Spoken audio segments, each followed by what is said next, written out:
Hello, everyone. It's me, Candace, with Tubby and Coos. I know it's been a minute since I've been live, so hello to everyone. The bookstore move is going well. We are pretty much done getting everything to the new location. So check out our social media for more info on when we get everything set up in the process and when you can start coming to visit us there. So I'm excited about that. Tonight, I'm really excited to have this event. As you can see, I'm like comfy on my couch because I'm going to listen to this conversation. I'm really excited about what this conversation is going to be. So today we have Laurie Halse Anderson and Alys Arden, who are both DC authors who are going to talk about Wonder Woman. So I'm really excited about that. Alys Arden was raised by street performers, tea leaf readers, and glittering drag queens of the New Orleans French Quarter. I know a lot of our followers also know Alys. We sell tons of her books. She wrote the Casket Girl series. She cut her teeth on the streets of New York, and she's worked all around the world since. And she obsessively documents things, and her hair sort of ranges from eggplant to cotton candy colored. And she wrote, like I said, the Casket Girl series. The fourth book in that series, The Gates to Guinea, is due out sometime this year, I think, maybe next year. And she also wrote a graphic novel called Zatanna, the Jewel of Gravesend. That's coming out in DC from DC Comics next year. And Alys will be in conversation with Laurie Halse Anderson, who I'm really excited that we got to join us. She's a New York Times bestselling author known for tackling tough subjects with humor and sensitivity. Two of her books, Speak and Chains, were National Book Award finalists, and Chains was also shortlisted for the United Kingdom's Carnegie Medal. She was selected by the American Library Association for the Margaret A. Edwards Award for her significant contribution to young adult literature.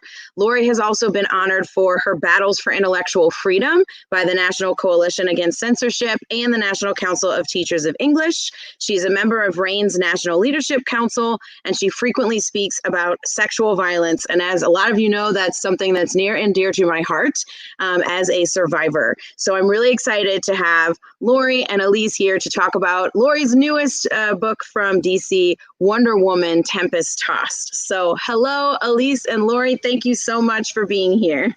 Hello. Thank you, Candace. Thank you for that great intro. You're welcome. And so I'm going to let y'all have your conversation and sit back on my comfy couch and listen. Enjoy. Awesome. Thanks for joining us, Laurie. Oh, where are you joining us from? I'm in New Orleans. I'm in the French Quarter, as most people know. I'm just going to I wish I was there. Actually, I live in a great city. I live in Philadelphia. Okay. I come from a really rural place up north near Canada, and this feels like I'm a Philly girl now. So we can visit each other's cities. That would be fun. Yes, anytime. Yeah. So I thought that I would kick it off just by reading the jacket copy of the book, but then you can tell us what the book is really about. Yeah. So I'll do the marketing, like kind of biz part, and it's pretty quick. So Princess Diana believes that her 16th birthday will be one of new beginnings, namely acceptance into the warrior tribe of the Amazons. But her birthday celebrations are cut short when rafts carrying refugees break through the barrier that separates her island home from the outside world. When Diana defies the Amazons to bring the outsiders to safety, she finds herself swept away by the stormy sea. Cut off from everything she's ever known, Diana herself becomes a refugee in an unfamiliar land. And now Diana must survive in the world beyond for the first time, a world that is filled with danger and injustice, unlike anything she's ever experienced. With new battles to be fought and new friends to be made, she must redefine what it means to belong, to be an Amazon, and to make a difference. Yay! And just in case anyone knows or doesn't know, this line of graphic novels with DC is for young readers. So they're kind of like in the young adult category or the YA category of where prose novels are. But they are out of continuity. And I think that that's always important to say because obviously people have very strong opinions about Wonder Woman, all DC characters, which is a great thing. But these books, I think they all encompass the characters at heart. They all encompass the DCU at heart, but they are out of continuity. And I'm sure that's something that we'll talk about in this conversation. Yep. So tell us what the book is about. The book is about finding your power. And it's a journey. I mean, first of all, I can't believe that I get to talk about Wonder Woman, because I can't believe that I got to write a Wonder Woman book. Just like, Yeah. What is this life?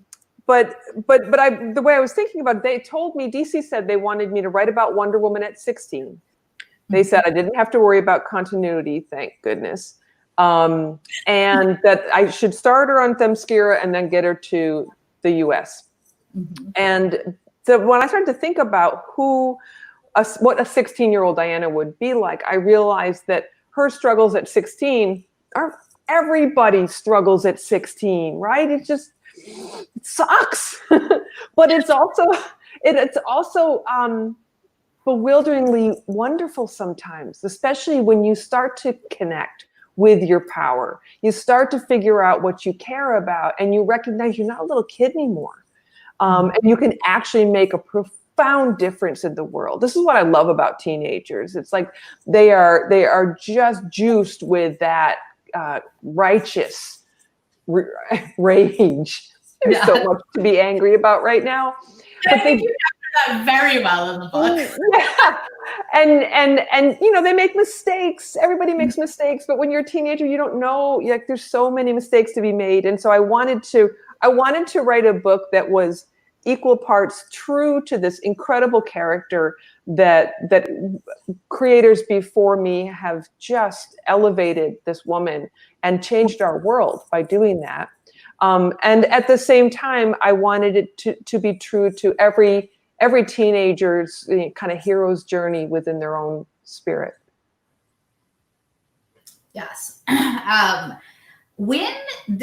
If you can even kind of do the timeline in your head, when did you concept this? And I ask that because it is so contemporary and it does tackle so many important topics that we'll get into, but just kind of because of the state of the world and the country and like everything that's going on right now, I think it's very interesting. Not that it's becoming a self-fulfilling prophecy, because this stuff's been going on for a lot longer, than the last few years. But just out of curiosity, what was your timeline? Because I don't know that people realize how long it actually takes from a graphic novel to it's in readers' hands. It does. I had it really pretty much. I had to edit and I had to take out the extra 8,000 words that I wanted to put in it. I don't know. But the concepts and the arcs and the themes and things like that were all in place by June of 2018. So that spring of 2018, I think the Brett Kavanaugh hearing was the fall of 2018. But there had been a lot of refugee stories in 2017. We had the Trump presidency for a year at that point. And all of the government's attempts to shut down immigration and to vilify people by their whether they're Muslim or women or people of color, or just it had started. Can I cuss? The national nightmare was well underway. Yeah. But do you know what's really interesting, Alys? I was thinking about it. Like in the last 2 weeks, I thought I was writing about immigration. I think a lot about the promises we make to ourselves and the lies we tell ourselves about who we are as Americans.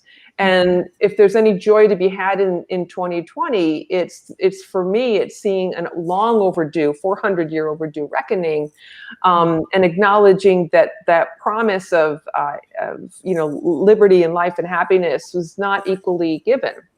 And so for me, as I was writing this book, I was thinking about, how do we respect all the immigrant families who have come here? How do we respect the families who are here first? And like all these different people coming to this landmass. But you know what I started thinking about a couple weeks ago? I realized that this is also a book about privilege.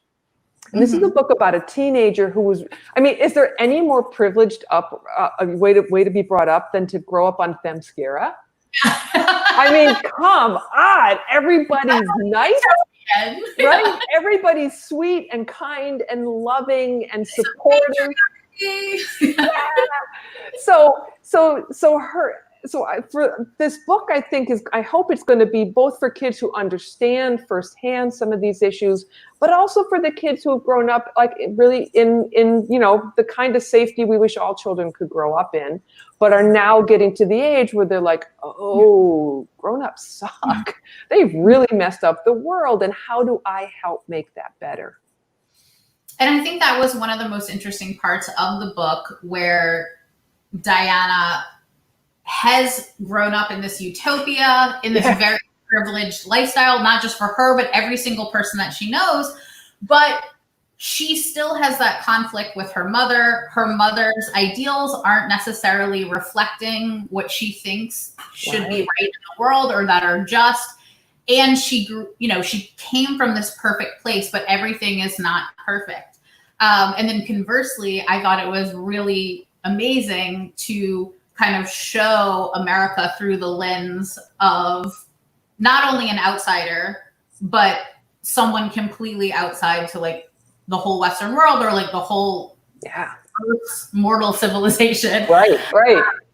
So that was a very interesting lens. And I think you did a great job showing the hard truths, but also having a lot of humor kind of injected, because these are some heavy topics just for people who are listening. Because I know that Tubby and Coos also has a really engaged, like politically engaged readership and customer base. So just some of the topics covered in the book range from like refugee camps, immigration, gentrification, systematic poverty, food insecurity, sexual harassment, child trafficking, teen activism. Like, I don't even know how you got pages or whatever. Like, I bow down to you. But as I was kind of taking notes, I was thinking that in my head, but then at the same time, I was like, well, all of these things are related to each other, so how do you pluck one out and be like, oh, I'm just going to write a book about gentrification, or I'm just going to write a book about insecurity, because it all is related. And I think that was one of the really great things about the book, because it shows that all these problems are systemic, and it breaks it down in a really digestible way, for whether you're 12 reading the book or middle-aged reading the book. Yeah, thank you. I appreciate that. It's all about the systems of oppression, systems of dominance, systems of patriarchy and whiteness. And I'm really, really glad that, I'm sorry it took so long, but I'm glad that we've gotten to this point where we can have these conversations. Fix it. Absolutely. And we kind of touched on this, and I guess it's a bizarre question to ask. The reason that the question kind of came in my head is I'm doing an edit on the fourth book in my series right now. And of course, this is something that I drafted a year ago, and it, touches a little bit on some of this stuff, but it's kind of a book about witches and vampires. But some of it takes place after a huge storm has obliterated New Orleans. So it's very kind of true to life. Mm-hmm. And a lot of it is about the systems that failed the people. So on that kind of level, it's very dystopian, and it's very much about socioeconomic injustice, even though it's about vampires and witches and stuff. But as I was editing some of this and kind of going into more of a final edit, it's so different reading it now, like some of the things, than when I was writing the original draft. And I, there were some things that I even took out, or just would this seem insensitive now? In particular, there's some fighting in it, and the chokehold sort of things. I rewrote it. But it was just kind of amazing to me how quickly we are moving even in the past 6 months. Of course, since this pandemic started, so that's a whole other thing that seems very bizarre in the book and true to like lockdown sort of things. So I was just wondering if there's, when you are reading it now or talking about it now, is there anything that either you kind of digest differently, like totally differently, or is just so much more strong now or important now? Sorry, I know that was a no, that's a good one. I know. Thank you. Yeah, it's interesting because I wasn't thinking about the fact that our current president has a history as a developer, and or I wasn't consciously thinking about that, and has a history of doing bad things to people in terms of housing issues. But like, this has really made me think about that more. And the more we read about all over the country, when the Supreme Court opened the door for corporations to be treated like people, that was the end of the democracy, as far as I'm concerned. And we see all this money just going to the hands of the few who have convinced themselves that they have this money because they're so awesome. And it's incredibly destructive. So that choice, I think, I don't know that I really honestly thought about it that much. Just I was thinking more in terms of gentrification issues, but that hits a little bit harder for me now in a good way. Yeah, we were talking earlier about this, but this isn't a spoiler, and I'll try not to give any spoilers. When Diana comes over, she ends up in New York, and specifically Queens. And when I first moved to New York, I lived in Queens. And I really liked that, of course, because I had a personal connection. But I also know that area has gone through a heavy period of gentrification in the last 10 years. So it was really interesting. And I mean, New Orleans has, I know, pretty much every urban center are facing these things. And I think some of these issues are very real for teens, whether it's, like talking about it at the dinner table and like it's that much of an active part of the conversation, or it's more tacitly affecting them. So I definitely appreciated that. But I can't take like too much, like I didn't do any deep thought about putting it in Queens, except for one thing. I really liked in this book, when she's on Themyscira, I loved being there, by the way. That's my happy place. Like, when I can't sleep at night, I work really hard to visualize it and just be hanging out with everybody. But I kind of created a little bit of their system of worship, their system of faith, and they worship the five mothers. I was going to ask you if you created that, because I love it. Yeah, I did. Yeah. It was really fun. I think I might start a new religion because I like those ladies a lot. I could see totally bringing offerings to them and just like telling them my problems, and like they tell me to get in gear and you can do it. But so I was thinking, when I wanted to have her to be, a little bit connected to the United Nations and some of those historical tropes, but I thought, she could live in a place that's named for queens, right? These powerful women. So that's why I chose that. It was no deeper than that. Yeah, but it was perfectly symbiotic in that way. But also, whether you knew it or not, Queens, I think, has the largest Greek diaspora outside of Greece. Yes. So that was like a really great continuity as well. So I'm going to kind of jump from the heavy stuff to the light stuff back and forth. So to back up a little bit, what was your experience or relation, if any, to comics before you tackled Wonder Woman? Well, my mom was a very conservative person, and she didn't like comics very much, so I was not allowed to read them. I would sneak them a little bit, but she was a pretty buckled down lady. And it was interesting because I was able to allow, because my mom was that person, let me watch a lot of television. So I saw my first experience with Wonder Woman was seeing her on the TV show when I was like 10 years old, and Linda Carter played her, and she changed my life. She completely changed my life, because my mom wanted me to be super feminine and tiny and don't go out for sports, and that's not who I am. And then there's Wonder Woman. So that was sort of my first experience with her. And I was also, a budding feminist in the early 70s. Wonder Woman is on the first cover of Ms. Magazine. And I think she's the person who's been on the most number of covers. She's the queen of the Ms. Magazine cover. So I came through her kind of in that way. But no, comics were not a huge part of my life at that point. Same for me. Really? For a slightly different reason. Yeah. It just wasn't really like serious enough for my household, neither was TV. So I didn't grow up watching TV really at all, which confounds most people. So was this your first foray into visual storytelling? No, I've written a number of picture books over the years, right? Yeah. So that's a little bit. And then a couple of years ago, I adapted my first novel, Speak, to a graphic novel format, and I did the script for that. The illustrator was Emily Carroll from Canada. And so that was my first step into this world of creating visual storytelling. And I think that I'm really glad I had that experience before I wrote a graphic novel from scratch. And it was, DC came to me and said, do you want to do this? And I was like, yes.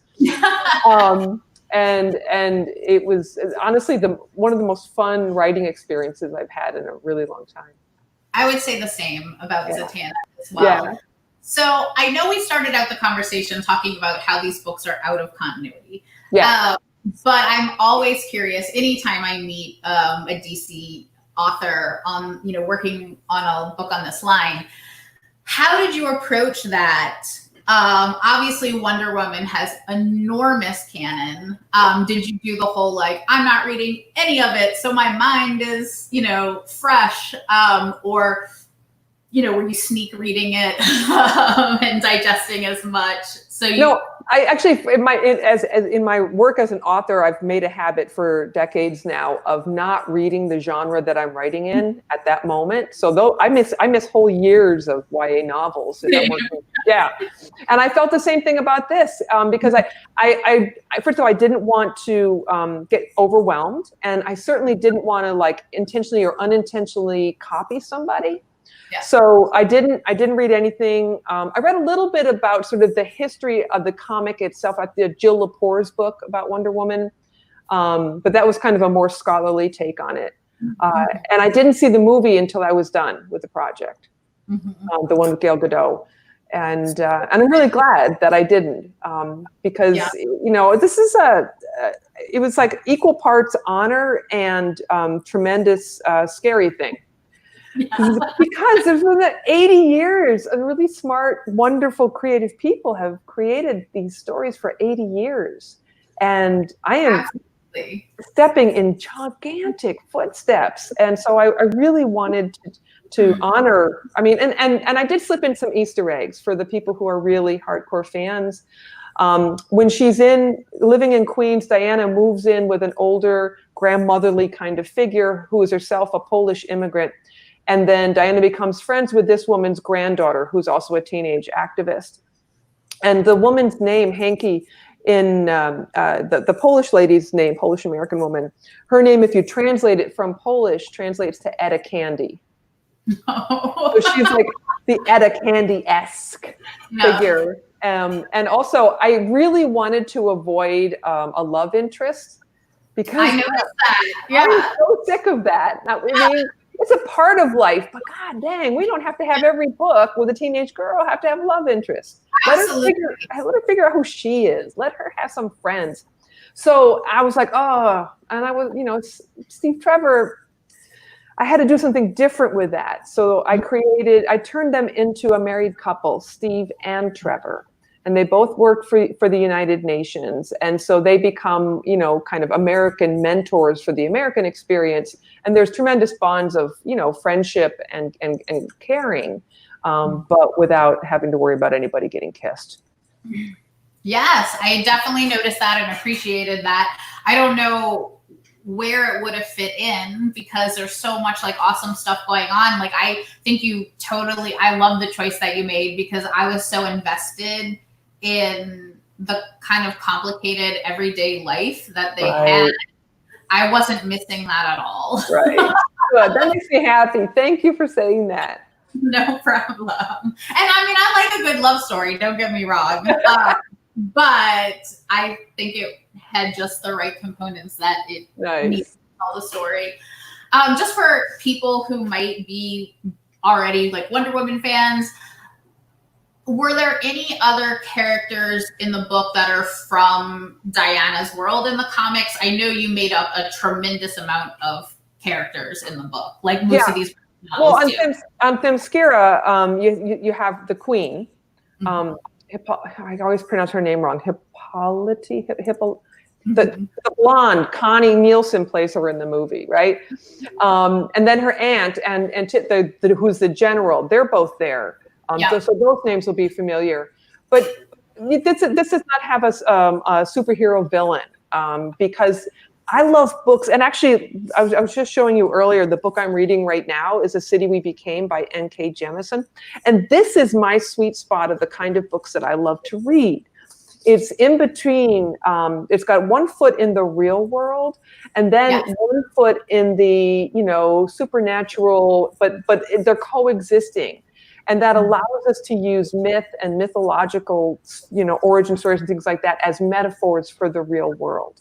And this is why we lean into mythology. And this is why we lean into superhero stories, because they help us understand the world that we're living in now. So this is maybe a little bit more realistic than a lot of, Wonder Woman comics, but that's okay. There's room for everybody. There's enough bad guys in the real world. That's the truth. Holy crap. And we're finding more every single day. Yeah, but I also think it does harken back a little bit to older comics when they were more political, and were like World War oriented, and about war and about, very real life things, and even if they had a more like fantastical villain, it was, it's still just like a metaphor for bad people in the world, right? Exactly. So I think people always ask this question, so I'll just ask it, especially since we're newer to graphic novels. And I think every time you work with a different team, you can have a different answer. So what was it like working with Layla? What was your process like? Anything talking about kind of working with the art and the medium? Yeah, absolutely. And let me preface that by giving a shout out to my team, right? Because we were team Wonder Woman, Team Diana. And all the creators on this book are women. Layla Del Duca is the artist, the illustrator. Our colorist is Kelly Fitzpatrick. I keep on calling her Kelly Fitzgerald, but I was told last night it's Kelly Fitzpatrick. Sorry, Kelly. And Saida Temofonte is the letterer. So the interesting thing is, and maybe if we did another one, we would do it a little bit differently. But since this is our first time working together, I did my first script, and then as I nailed down sort of that first quarter of the book, it got approved and then sent to Layla to start working. So it's like, I'm working on the second quarter, she's doing the illustrations for the first, and then once people don't know that about working with graphic novels. Like, you better be sure about that beginning before you even get to the end. Yeah. So at one point, I guess there must have been one point, although it's kind of a blur, where I was finishing up polishing the final quarter of the book. And so Layla had illustrated like 3/4 of the book, and Kelly had gotten color in about half the book, and then Saida was doing the lettering on the first. It was just like this magical combination of like a symphony. And also we really had a terrific editing and art directing team too. So we would get feedback from them. They would talk to each other. I was never in contact with Layla directly until after the project was done. But frankly, neither one of us had time. There was a lot of work to be done very, very quickly. So it was so much fun. You've had this experience. When you visualize it, right, and you think you know what it's going to look like on the page, and then this artist shows up, all these different artists, because the art team, the lettering, the coloring, the illustrations, that's like magic. And you open up your book, and there's like, I've cried several times when I read this. There's still a couple pages that make me choke up, and it's just like, they make it so much better than you think it's going to be, right? And I don't know about you, but I feel that this process, having to think in images and having to structure the book in a way that the images can carry so much weight.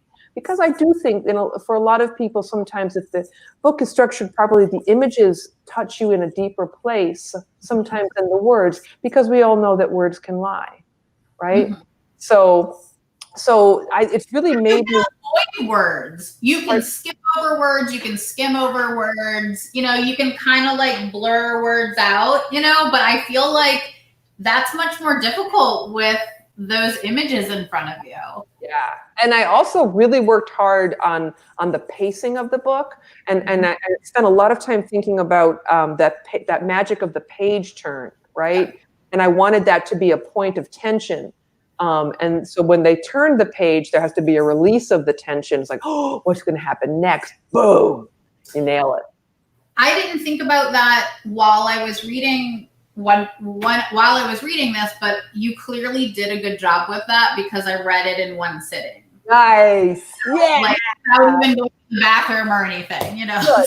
So, one of the things that I think is also so magical or almost like an emotional experience, I think, is writing a novel, at least for me, is such a solitary experience. I mean, of course, eventually your editor gets involved and many editors get involved, you know, and all of that. But for so long, it is such a solitary experience. It is you and the characters and the blank page, you know. And for me, I think that was the biggest difference, or like the biggest adjustment, because I write very visually. So that was somewhat of a kind of just like turn the dial a few degrees, but it was so different, even just like interacting with other humans right off the bat and like having people see your messier version of stuff like right off the bat. And that was like cool very quickly, but it was something that felt very foreign, even though in other aspects of my life, I, you know, work very collaboratively and all of that. But writing, it's so, I mean, I guess like if you work in a writer's room or something, you have, you know, more of an experience like that. But that was so magical as well. And just feeding off of each other. I had a lot of contact with my artists from day one, or from day one. Yeah. Of course, I was on the project many, many more months before she was on the project. So that was really cool because we got to talk about, you know, how we were going to modernize Zatanna, which is one of the cool things.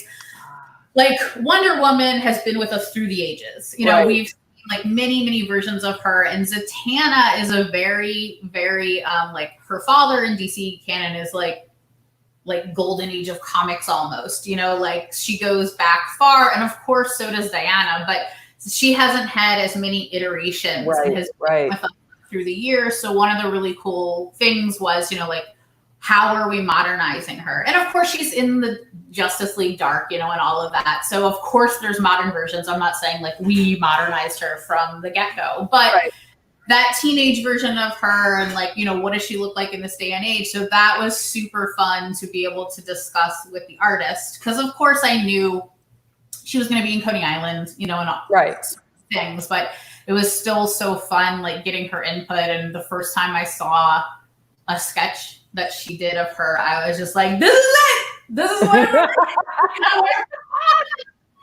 you know, it was like as if we shared a brain. We had a similar experience. Here's the only Diana doll that I have. And this is what I would look like on the inside if you could see inside me, except I wouldn't be mostly naked. And we did not want a naked Diana. We were really tired of the sexualized version of her.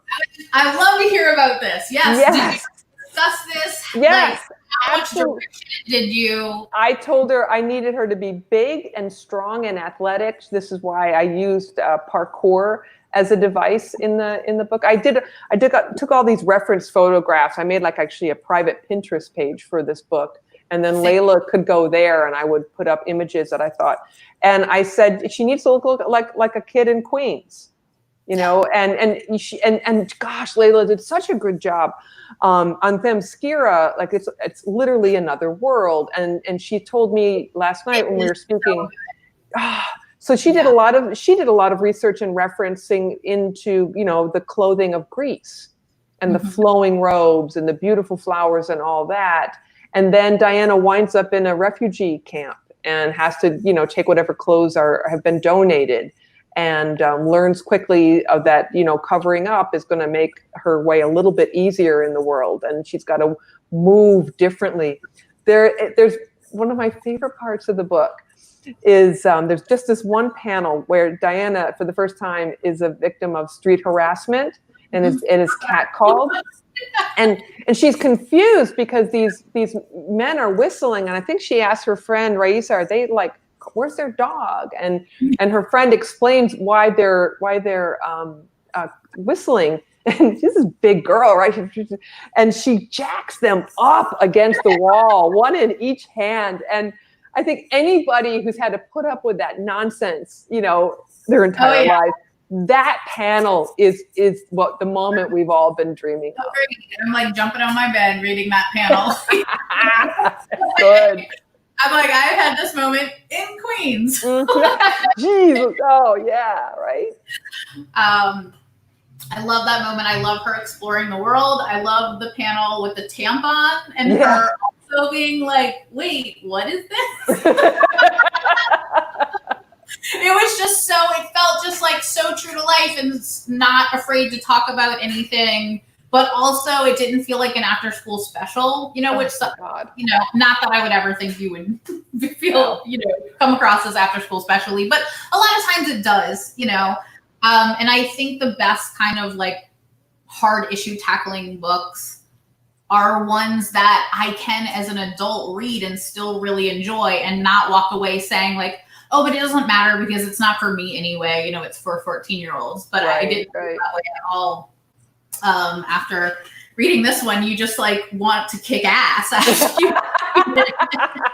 Oh gosh, I'm so happy to hear you say that. Thank you. That's what I wanted it to do. That's great. Yes.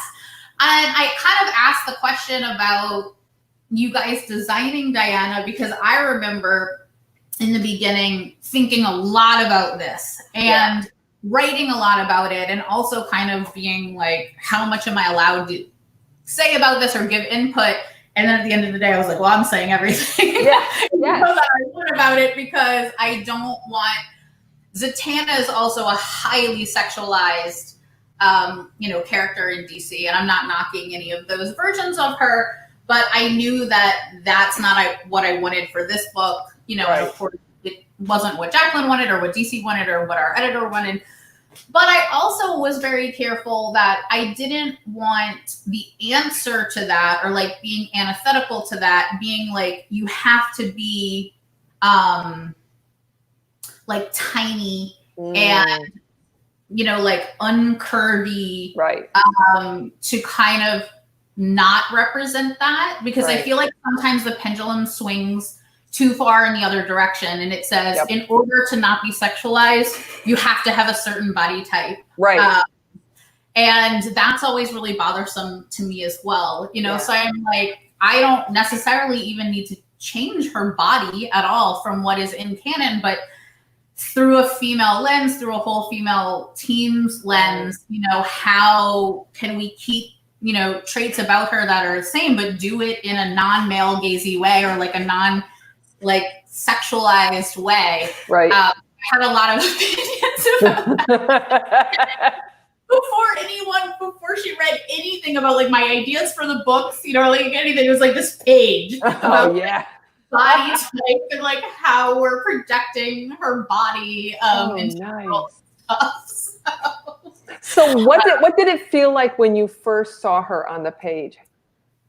I just was overjoyed because it was, on one hand, so similar to how I imagined everything and imagined her in the story. And it wasn't because she did it exactly how I said it. You know, it wasn't, I hope I didn't even give that much direction about it. You know, it was, you know, here's kind of like her background and some of her attributes and maybe what we're keeping from canon. One of the really funny things was, and a lot is not out about the book. There's very little. Okay, yeah, be careful.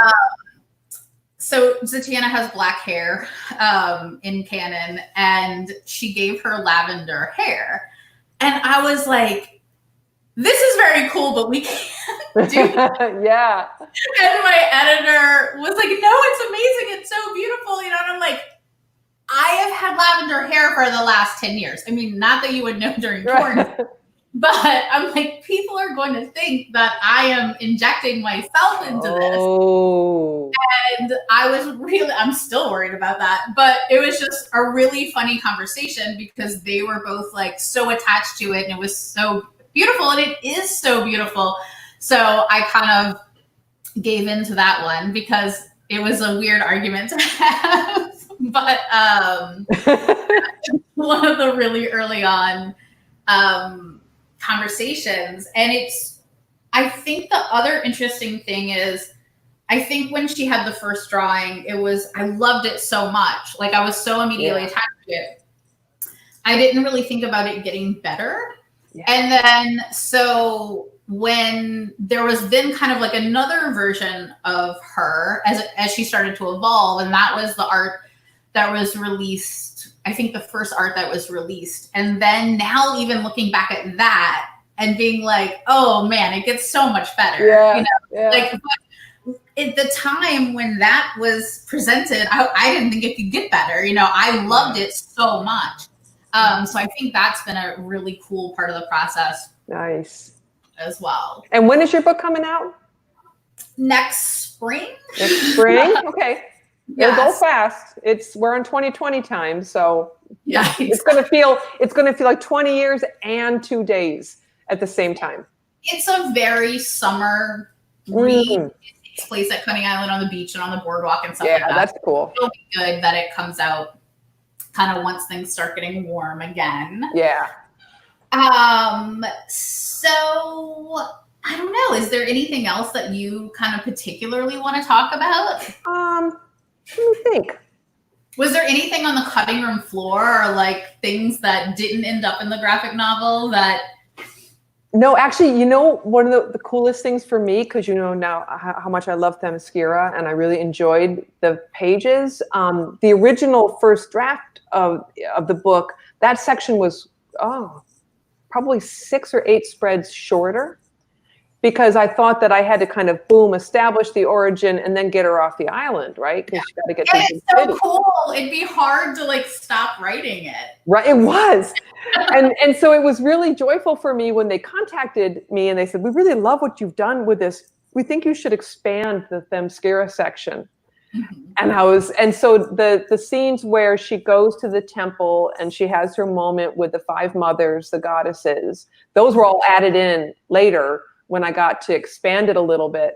And then I don't want to give too much away, but the fact that we were able then to like pull from that strand of mythology and her thinking of her kind of religious background and looking for some advice and help in this hard new world, Layla was able to find the right places to bring out the images of the 5 mothers in the United States. And that was really pleasing to me, because one of the things that makes me, just continually want to fight for the ideal of America, the dream of America, is for the planet to have a place where everybody can practice their own religion and not have to worry about it, and be responsible about and respectful of other people's religions or people's choice not to participate in religion. So I got to make up my own religion and I brought it to the United States. Yes. And I think growing up in a religion with multiple deities, would give someone a different perspective on other faiths. Right. And also when it was really nice when I figured out that when she's coming to the United States, she would see the Statue of Liberty. And from her perspective, that looks like one of the 5 mothers. Yeah. So it's funny because like I didn't plan that out, but as I was working through the story, I was like, oh, that was really fun. I like those moments. I like those moments a lot. Absolutely.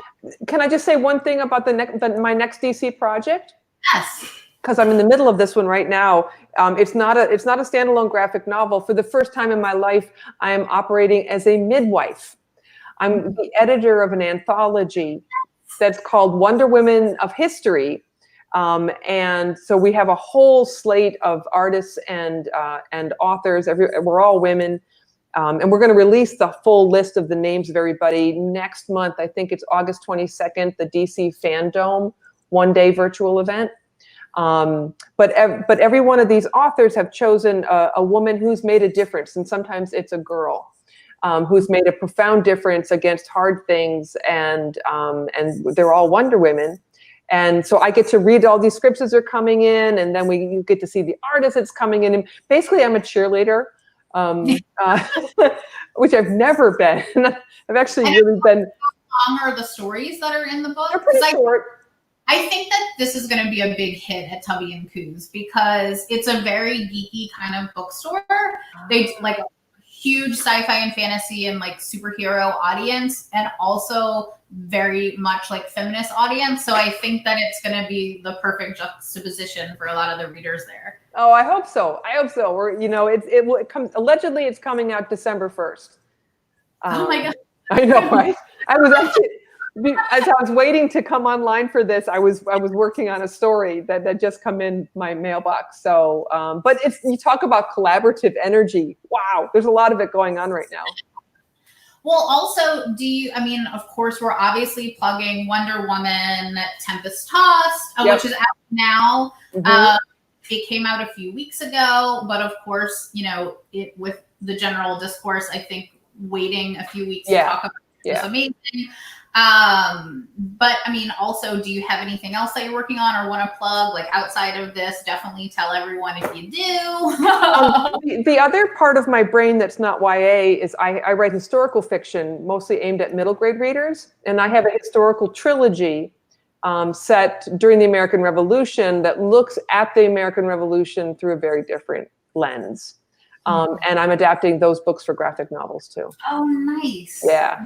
So that's going to be a longer process. So that's not going to be out for a while. And I'm so filled with rage on a daily basis right now. I know. So I'm just mostly in my journals writing curses and invoking, all the gods to come to our aid. And at some point, some kind of story will come out of that. Right now, it's just like stabbing the journal with my pen.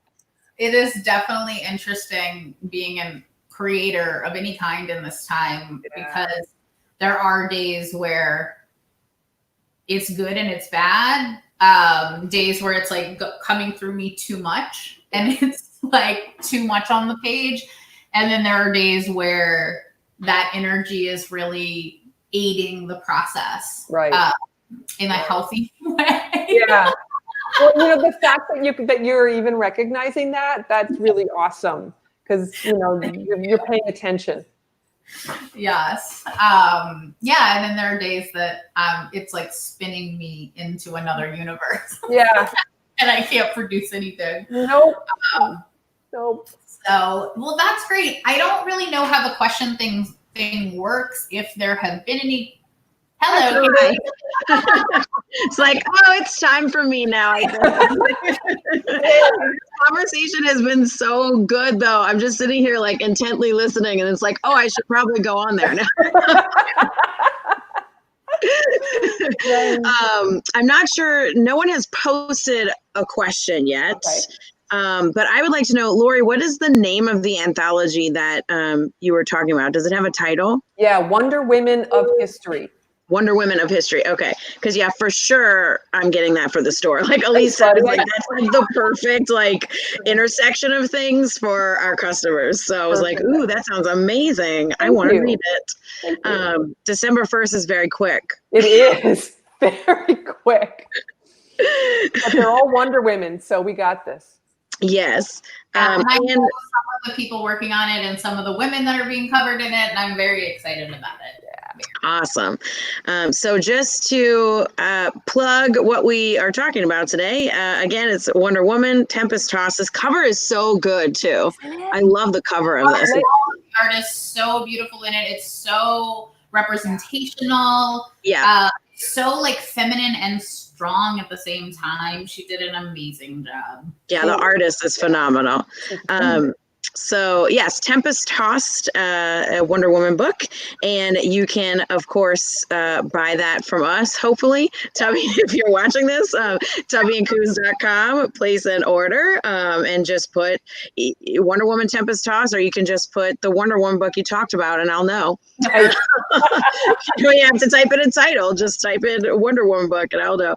So tubbyandcoos.com, and place an order. You can of course always order off of our bookshop site as well. It's just bookshop.org/shop/chubbyandcoos. If you prefer that, it gets shipped directly to you. Either way, it works for us. It doesn't really matter. And Laurie can be found online too. I love your website, which is madwomanintheforest.com. Where did you get that from?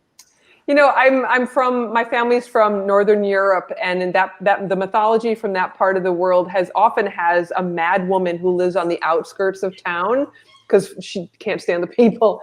But they go to her when they need stories and when they need herbs and curses and things. And that's how I see myself. I love it so much. I like to think that I'm also that person living on the edge of society who hates people, but who people come to for stories as a bookseller and weird things. So I love it so much. Nice. And so, yes, you can find Laurie. Laurie's on Twitter as well. All the time. And do you do like Instagram or Facebook? Yeah, I'm on Instagram and I'm on Facebook. A lot of teachers are on Facebook. That's where I find a lot of educators. So it's interesting. I try not to cross post material because it seems like it's three different groups of nice people. So yeah, but Twitter's really where I get my rage on. I'm mostly on Twitter as well. That's why I was like, well, I know you're on Twitter, but Twitter is great and terrible at the same time, but I'm always on it. Yep. I've been posting a lot of animals recently. I'm trying to post like one cute little animal thing a day. I'm trying. That's good. I try and post pet photos every so often because, it's like, oh, I'm just like you're saying, instead of a pen on a journal, it's just like me on my keyboard, like that. And then it's like, okay, here's a picture of my dog. Balance that out. Well, thank you, Alys and Laurie, so much for this conversation. It was really great.